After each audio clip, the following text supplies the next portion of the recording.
بعض دفعہ انسان کو صرف اسی کام تک محدود رہنا چاہیے جو کام وہ کر رہا ہے، چاہے وہ کوئی فحاشی کا کام ہے، چاہے وہ ناچنے گانے کا ٹھمکے لگانے کا کام ہے یا پھر کسی فلم میں اداکاری کا۔ لیکن جب وہ کوئی عالم دین بننے کی کوشش کرتا ہے یا پھر کوئی ایسی صوفیزم کی باتیں کرنے کی کوشش کرتا ہے جو کہ اس کے پے گریڈ سے اوپر ہوں، تو وہ بہت ہی عجیب و غریب قسم کا خناس اپنی زبان سے نکالنے پر مجبور ہو جاتا ہے۔ ایسا ہی کچھ اقرا کنول نام کی اس ولاگر نے کیا جو کہ سسٹرولوجی نام کا ایک پیج چلاتی ہے اور ان بہنوں میں سے سب سے بڑی بہن ہے شاید۔ دوستو پچھلے دنوں اس کی شادی ہوئی اور شادی کے موقع پر لوگوں نے بہت زیادہ سلامیاں دیں جو کہ سوشل میڈیا پر بہت زیادہ وائرل رہیں، لیکن ایک پوڈ کاسٹ جس کے اندر یہ اور اس جیسے کچھ دیگر ڈکن بیٹھے ہوتے ہیں، ان سب لوگوں نے مل جل کر ایک ایسی بات کہی جسے سن کر تمام لوگوں کا دماغ خراب ہو گیا۔ دوستو اس نے یہ کہا کہ بھارت کے اندر جو میوزک بن رہا ہے اس کے لیرکس کے اندر اسے صوفیزم کی ایک جھلک نظر آتی ہے، ایسے لگتا ہے کہ گویا خدا اس سے بات کر رہا ہے۔ ذرا آپ یہ کلپ سنیے اور پھر اس کے بعد ہم ویڈیو کو آگے بڑھائیں گے۔ انڈین گانا سن لے ذرا،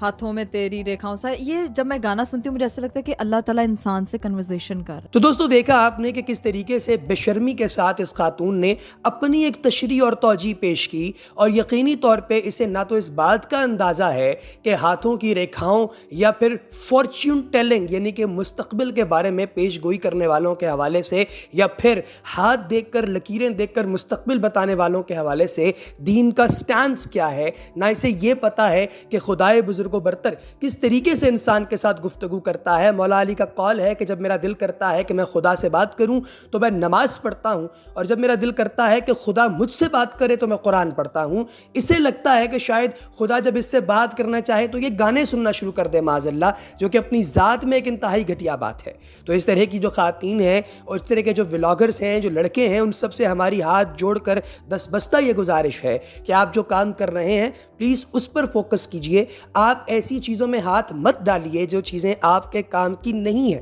آلات موسیقی کو توڑنے کا فرمایا گیا، اسی طریقے سے بہت ساری ایسی چیزیں جو کہ قرآن نے براہ راست حرام قرار دی ہیں یا پھر سرکار دو عالم علیہ السلام نے حرام قرار دی ہیں، آج کے دور میں توجیہات تلاش کی جاتی ہیں ان باتوں کو حلال کرنے کی۔ مثال کے طور پہ موسیقی کے بارے میں بہت سارے لوگ کہتے ہیں جی کہ ٹھیک ہے، یہ جو موسیقی بجائی جاتی ہے یہ بالکل درست ہے، اس موسیقی کا کوئی پرابلم نہیں ہے۔ جس طرح سرکار دو عالم علیہ السلام مدینہ شریف تشریف لائے تو اس موقع پر وہاں کی بچیوں نے دف بجا کر سرکار کا استقبال کیا۔ طلع البدر علینا یہ آج بھی پڑھا جاتا ہے، لیکن دوستو بات یہ ہے کہ یہ ان لوگوں کا لوکل کلچر تھا۔ سرکار جب وہاں تشریف لے گئے، جب وہاں شریعت آ گئی تو اس کے بعد ان لوگوں نے اس چیز کو ترک کر دیا۔ یہ بالکل ایسا ہی ہے کہ جیسے اسلام کے آنے سے پہلے پنجاب کے اندر جو سکھ کی یا پھر ہندوانہ رسومات تھیں ہم سب انہیں فالو کرتے تھے، لیکن جب دین آ گیا تو یہ سب چیزیں جو ہیں یہ ثانوی ہو گئیں، ان چیزوں پر پھر کوئی غور نہ کرنے لگا۔ تو یہ باتیں سمجھنا بڑا ضروری ہے، لیکن دوستو شاید ان لوگوں کو عقل نہیں آتی۔ آپ کی اس بارے میں کیا رائے ہے کمنٹ سیکشن میں ضرور بتائیے گا۔